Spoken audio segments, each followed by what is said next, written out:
Pour ceux qui ne savent pas, vous le savez, mais non, c'est une grande plante médicinale. Ah, mais alors là, sur cette parcelle, il y avait déjà pas mal de plantes médicinales. Bon, alors après, de toute façon, qu'est-ce que ça veut dire finalement, plante médicinale?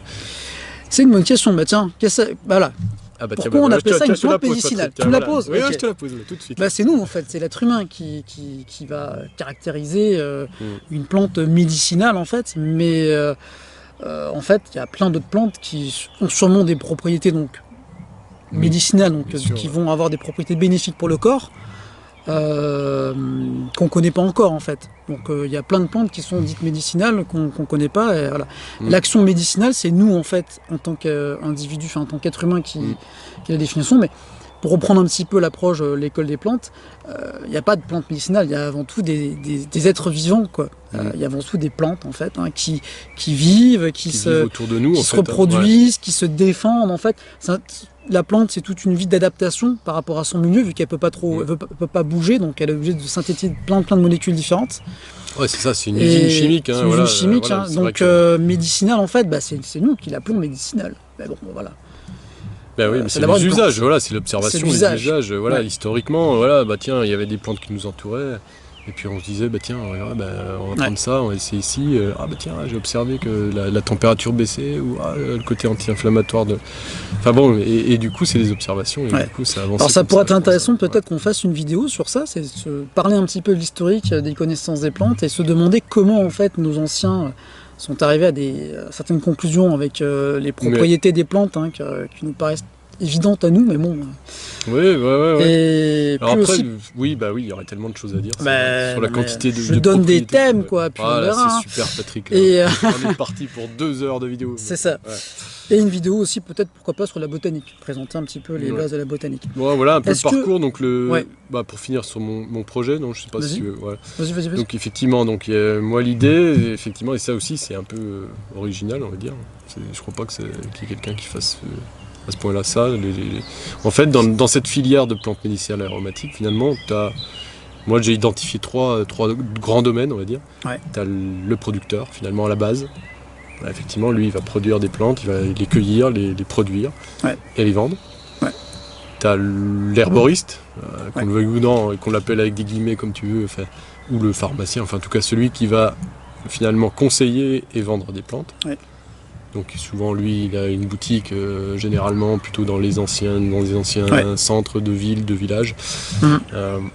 Voilà, les lieux qui rappellent un peu quand même ce savoir ancestral finalement. Ouais. Et après tu as tous ceux qui sont autour des plantes médicinales sur le côté animation, transmission. Animation d'atelier, formation aussi avec les écoles. Alors quand même le côté production finalement, si tu transformes pas une deuxième fois et que tu restes, c'est pareil, ça pourrait faire l'objet d'une vidéo. Si tu restes sur la plante sèche finalement, c'est quelque chose qui est très peu rentable en fait. Voilà. La filière en tout cas. C'est ça qui est problématique. Bah oui, parce qu'en fait ce qui se passe c'est que depuis, on va le dire maintenant, depuis 1941, le diplôme d'herboriste finalement a été supprimé, on a dit stop, plus d'herboristes en France. D'herboristes, on en a plus besoin. Voilà, donc si on enlève les herboristes, on enlève les producteurs en fait. Complètement. Voilà. Donc la filiale de production française a été presque très réduite, quoi. Alors si pour les laboratoires, mais après elle a été réduite. Elle a été considérablement réduite. Là actuellement en fait depuis une quinzaine d'années, je n'ai pas le chiffre en tête précis, mais en fait en agriculture il n'y a qu'une seule filière qui est positive en fait, où tu as une croissance effectivement de la production, de production. Et c'est les PAM, c'est les plantes médicinales et aromatiques. Plus 15% je crois de tête sur les 20 dernières années quoi, en fait. C'est pour ça qu'il y a eu cette mission d'information. Ça reste un peu anecdotique encore maintenant, mais quand même. Ça montre quand même qu'il y a un besoin, de toute façon, il y a de plus en plus de gens qui s'y intéressent. Et puis surtout, il y a une utilisation, on va dire, à retrouver en fait des plantes médicinales sous leurs différentes formes. Et il y a un renouveau en fait. On assiste véritablement à un renouveau. Même si pour l'instant, ce qui se passe, c'est que véritablement, le métier d'arboriste n'existe plus en France parce que le diplôme a été supprimé. Donc les écoles, comme l'école des plantes, utilisent le terme herbaliste, qui est en fait tiré de l'anglais herbalist, qui veut dire arboriste tout simplement en anglais. Et voilà, et la situation est compliquée parce qu'en fait le métier n'existe plus. mais pour autant, il existe quand même encore. C'est ça, voilà, pour finir. C'est ça l'ambiguïté du truc. C'est que maintenant, on retrouve quand même des plantes dans des boutiques. On n'arrive pas à dire, on n'arrive pas à trouver le terme finalement. Et c'est même des boutiques bien-être. Tout à fait. Et même les producteurs, donc les paysans qu'on appelle les paysans herboristes, j'aime bien le terme paysan herboriste, je trouve ça joli, un petit côté poétique. Ouais. Ils sont forcément amenés à faire du conseil, parce que les gens leur demandent des choses sur les plantes ou sur l'utilisation, parce que l'interdiction va même sur le fait d'interdire les allégations en fait, thérapeutiques de santé. Vous ne pouvez pas dire que... il y a ton ami le tramé faisant qui est là. Ouais. Et on ne peut pas dire, donc, du coup, le thym est efficace sur des problèmes de toux, par exemple. Non, on ne peut pas le marquer, en tout cas. Même le dire, bon... C'est quand même quelque chose qui est très compliqué en France. Pour ça, on est vraiment dans une problématique particulière qui est typiquement française. En fait, tu peux le dire, mais tu peux pas vendre le thym. Tu peux pas le vendre, ouais. Tu vois ? Ouais, c'est ça. Voilà. Donc en gros, c'est la partie animation. Nous, on le dit, mais après, voilà, on peut pas vendre. Et en plus, ce qui se passe, c'est que les pharmaciens, alors sauf les pharmaciens qui ont fait une formation spécifique en phytothérapie ou en herboristerie. D'ailleurs, l'école des plantes a été fondée par un pharmacien, mais les pharmaciens, on va dire, qui ont fait juste leur cursus de pharmacie classique, ils n'ont pas la connaissance en herboristerie quand même. Ça, c'est un petit peu un tabou, on n'ose pas trop le dire. Et je sais, pour avoir travaillé un peu dans une pharmacie, ils ont des connaissances, bien entendu, sur la pharmacopée traditionnelle, un petit peu la botanique et tout, mais c'est pas leur champ d'action. Sur la phytothérapie, c'est pas leur champ d'action. Ils y connaissent. Ils vont pas penser spontanément à la phytothérapie, à l'utiliser. Ce qui se passe, c'est que du coup, finalement, cette pratique, c'est de l'automédication, quoi, actuellement en France. Quasiment, tu vois. C'est l'automédication. Les gens vont aller trouver dans des livres.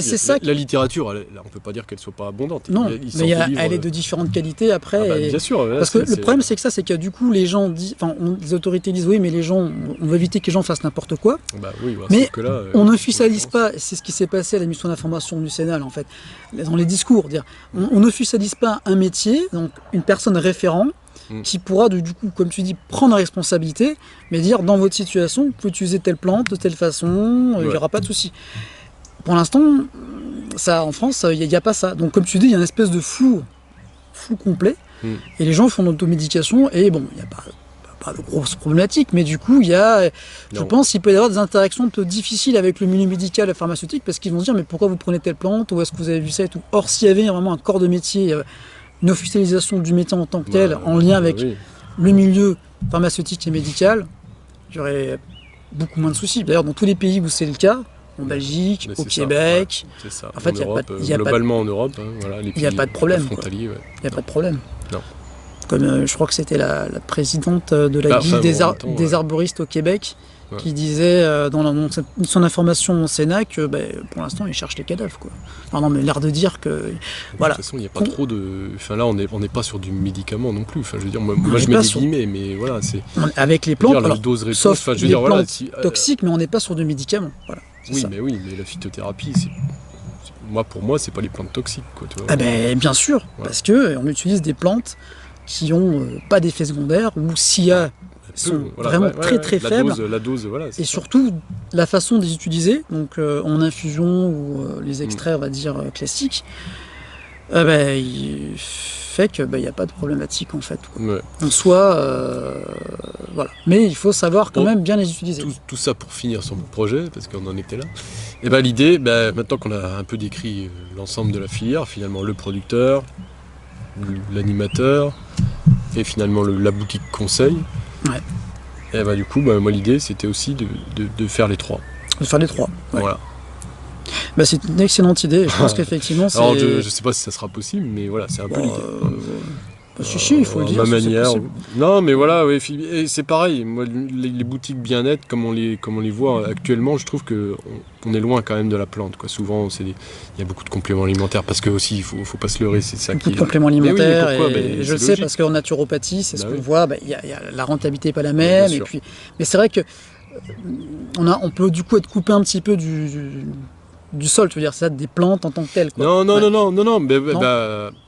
Oui, et puis en même temps, moi, mon idée, c'est que ça soit un lieu un lieu atelier où tu vois les plantes, quoi. On voit les plantes, bien sûr. On ne faut pas éloigner. Moi, je vendrais pas des gélules, quoi, si tu veux. Ouais, bah oui. L'idée, c'est que la personne se rende compte de ce qu'est qu'une plante, quoi. Voilà, bah oui, bah aujourd'hui, je vais te dire de prendre cette plante. En prévention, bien sûr, pour soigner des petits maux du quotidien. Pas d'allégation de santé, s'il vous plaît. Et puis voilà, c'est tout. On va pas plus loin. Et les gens vont se reconnecter comme ça aussi, quoi. C'est pas que aller se balader dans la nature. Maintenant, c'est plus ça. C'est aussi de se dire, tiens, autour de moi, il y a peut-être des plantes qui peuvent me faire du bien, quoi. Complètement. C'est un peu l'objectif de nos sorties, en fait. C'est vrai que finalement, on a fait surtout ça dans un premier temps, des balades, en fait, où voilà, on parlait. La dernière fois, on a parlé du noisetier, qui est intéressant pour la partie circulation. On a parlé du noyer. Puis en fait, j'ai une vidéo sur le noyer qui va être publiée dans pas longtemps.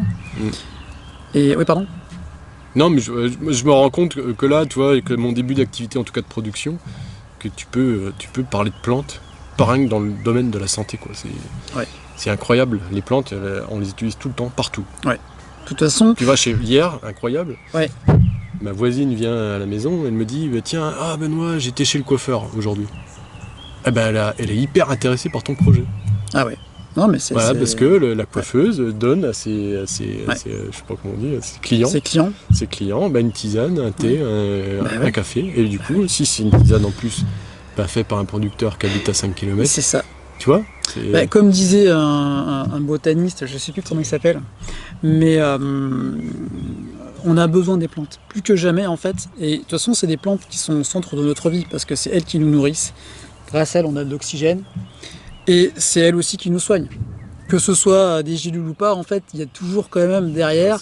La plupart des médicaments qu'on voit aujourd'hui, ils sont ou synthétiques ou hémisynthétiques. Enfin, c'est rare. Après, je suis pas pharmacien, donc je vais pas dire de bêtises, encore moins spécialisé en pharmacologie. Mais c'est rare des molécules que l'homme a créées de toutes pièces, quoi, je veux dire. On s'est quand même inspiré du vivant, de ce qui existe dans la nature. Oui, toujours. Et la plante, c'est la plante qui nous nourrit, qui nous habille aussi. Et c'est un vecteur central, quoi. Ouais. Donc c'est vrai que c'est un sujet. On peut faire des connexions sur beaucoup de choses à travers les plantes, en fait. Complètement. Ouais. La santé, le bien-être aussi, voilà, complètement. Du coup, alors oui, du coup les plantes, tu l'utilises toi dans ton quotidien. On a parlé de mon projet à la limite. Mais alors toi, Patrick. Ouais. Moi, mon projet, je fais des consultations avec la. Oui, c'est ça, plutôt côté soins et naturopathie, quoi. Soins, naturopathie, et puis les animations, quoi. Ouais, mais tu développes quand même un peu toutes tes vidéos sur Internet. Je développe les vidéos, je parle des plantes d'un point de vue global, en fait, et puis moi, je suis sur vraiment un axe de réflexion holistique avec la naturopathie et l'utilisation d'un modèle qui s'appelle les 8 circuits de conscience, en fait, qui nous aide à travailler sur les différents aspects d'une personne, en fait. Et là-dedans, en fait, la plante reste un vecteur d'action qui est global, on va dire ça comme ça. Parce qu'avec la plante, on peut travailler sur énormément de choses. À la fois l'aspect physiologique, l'aspect émotionnel, l'aspect aussi un petit peu mental, l'aspect aussi social, parce que on parle des plantes en leur forme classique, mais les élixirs floraux, ils ont une action au niveau émotionnel, voilà. Puis on peut aussi aller sur le terrain de l'homéopathie, même si c'est pas du tout ma spécialité. Mais en fait, avec tout ça, on peut travailler de façon hyper globale, quoi. Et c'est vraiment un outil de travail fascinant, quoi. Puis j'ai oublié de parler aussi des hydrolats et des huiles essentielles, qui ont aussi une action énergétique, en fait, et émotionnelle. Donc, il y a du potentiel, quoi. Voilà, mais c'est vrai que moi aussi, j'aime beaucoup faire des sorties, des animations. Je trouve que c'est vraiment intéressant. Et puis voilà, conseiller les plantes, les gens ont besoin de conseils adaptés au niveau des plantes. En fait, souvent, surtout, ce que je constate, c'est que pour l'instant, on n'a pas encore l'idée, en fait, de dire, tiens, est-ce qu'il n'y a pas une plante ou un mélange qui pourrait m'aider par rapport à ça, ou prévenir telle problématique. Voilà. Ça vient petit à petit de plus en plus, mais c'est pas encore très généralisé, on va dire ça comme ça. Enfin, en tout cas, moi, c'est ce que je constate. En tout cas, c'est sûr qu'on n'est pas aidé, quoi, en tout cas, pour que ça le soit, quoi.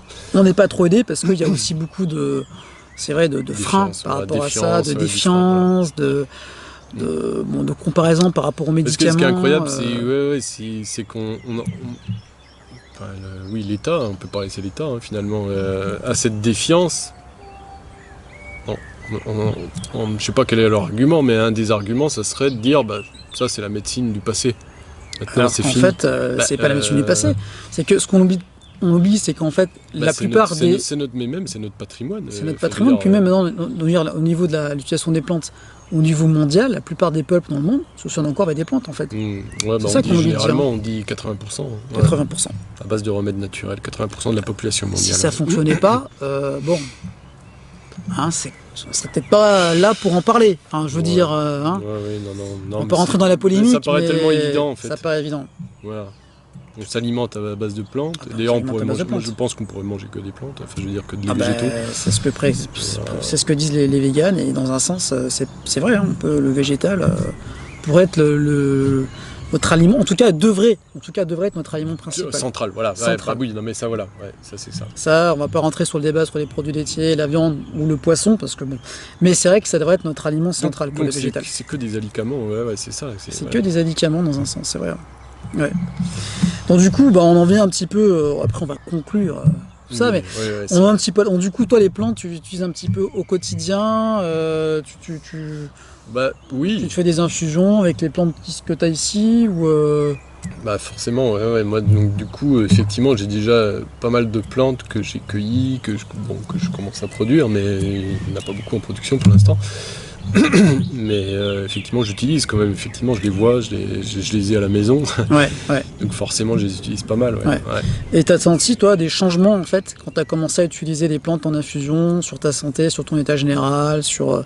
Il y a des choses comme ça qui t'ont marqué, je veux dire, tiens, depuis que je commence à prendre des infusions, voilà. Qu'est-ce que tu as changé, qu'est-ce que tu as vu comme changement? Moi, le problème, c'est que je suis pas trop malade. Donc, j'ai pas... C'est vrai que jusqu'à présent... tant mieux pour toi, alors. Tant mieux pour moi, oui. Et que ça continue. Mais effectivement, moi, je prends les plantes vraiment dans l'idée de la prévention. Du coup, effectivement. Alors, je peux parler un petit peu de moi vite fait, mais par rapport aux plantes, moi, en ce moment, un petit peu moins, j'ai mes périodes, mais il y a une période où je faisais beaucoup d'infusions. Je faisais vraiment des cures de 3 semaines. J'ai pas mal pris de réglisse, de milice aussi. D'ailleurs, j'ai une histoire un peu avec la milice, qui est une des premières plantes que j'ai utilisées pour moi en phytothérapie. Et j'en avais chez moi dans mon bac de plantes aromatiques. Et je sais pas pourquoi, c'est un peu mystique ce que je vais vous dire, mais c'est pas grave. J'ai senti comme un espèce d'appel ou connexion avec la plante qui m'a dit il faut que tu boives en infusion. Je ne connaissais pas les propriétés de la plante. Et dans mon feed d'actualité Facebook, j'ai un article qui est sorti le même jour sur les propriétés de la mélisse du point de vue intestinal. Et je me suis dit, c'est incroyable quand même. Et effectivement, par rapport à ma problématique intestinale, la mélisse est très recommandée et recommandable. Voilà. Mais du coup, moi, plus j'ai intégré les plantes dans mon quotidien, en prévention, tout ça, plus j'ai vraiment senti la différence. Et là, avec ma compagne, pour ainsi dire, pratiquement jamais voir le médecin, quoi. Et même on va jamais en pharmacie, en fait. On utilise les huiles essentielles, les hydrolats, les infusions. Pour l'instant, ça va très bien, quoi. Voilà, comme on a un régime alimentaire qu'on essaie le vrai que finalement, plus simple possible. Mais toi, tu as vraiment l'usage médicinal, quoi. Parce que moi, pour l'instant, effectivement, du fait que je sois en bonne santé, je m'en préserve bien pour ça. Moi, j'en ai plutôt un usage finalement physique, quoi. Physique. Voilà. Okay. Tu vois. Mais malgré tout, elle m'apporte énormément. Déjà rien que sur ce point-là, quoi. Tu vois. C'est vrai que c'est dur à décrire aussi, ça. C'est-à-dire non, mais le fait d'être au contact avec le végétal, c'est ça? Déjà, c'est con, mais d'être reconnecté, quoi. Moi, je passais mes journées devant un PC. Non, mais je pense que mais complètement. Puis la société est en train de changer par rapport à ça. Et il y a de plus en plus je suis là, je m'occupe d'elle, je les vois grandir. Il y a de plus en plus de gens qui étaient ingénieurs avant, ou des commerciaux, ou des anciens cadres, quoi, ou autres, qui se reconvertissent comme maraîchers ou comme producteurs. Et je pense qu'il faut qu'on aille parce que l'orage est en train de se. Peut-être que je couperai ça, ou peut-être que je le laisserai, ça fera un peu. Voilà. Que l'orage arrive, donc. Attention. On va pas trop traîner, mais du coup, non, c'était super intéressant. Est-ce que tu veux dire encore des choses ou de toute façon, on fera d'autres vidéos, ne s'inquiétez pas. Non, je sais plus. On avait rien dit plus. On a dit pas mal de choses déjà. On s'est bien présenté là. Je pense, présenté. Donc, Si vous voulez plus d'informations sur les sorties qu'on programme, c'est sur mon site internet Vérandbornais et sur ton site aussi. Oui. Donc c'est Monsieur Racine, c'est ça? Monsieur Racine. De toute façon, je mettrai le lien sous la vidéo. Et puis n'hésitez pas. De toute façon, c'est quoi? C'est une fois par mois à peu près. Une fois par mois. Généralement le week-end, oui, c'est même tout le temps le week-end. Et puis n'hésitez pas si vous avez des questions, ou si vous voulez acheter des tisanes chez Benoît, parce que t'en vends. Oui. Voilà, donc tout ça sera indiqué sous la vidéo. Et voilà, écoute Benoît, à bientôt. Oui, à bientôt. C'était sympa, voilà. La première, nous c'est un peu une première quand même. C'est un peu une première ici sur ton terrain, mais c'était bien là. Bon voilà, un petit peu rageux, mais... Un petit peu rageux, mais voilà. On s'améliorera peut-être. Mais en tout cas, c'est vrai qu'on est bien dehors au contact de la nature et des plantes. Ça, c'est clair qu'on en a besoin. À bientôt les amis, au revoir. Ciao.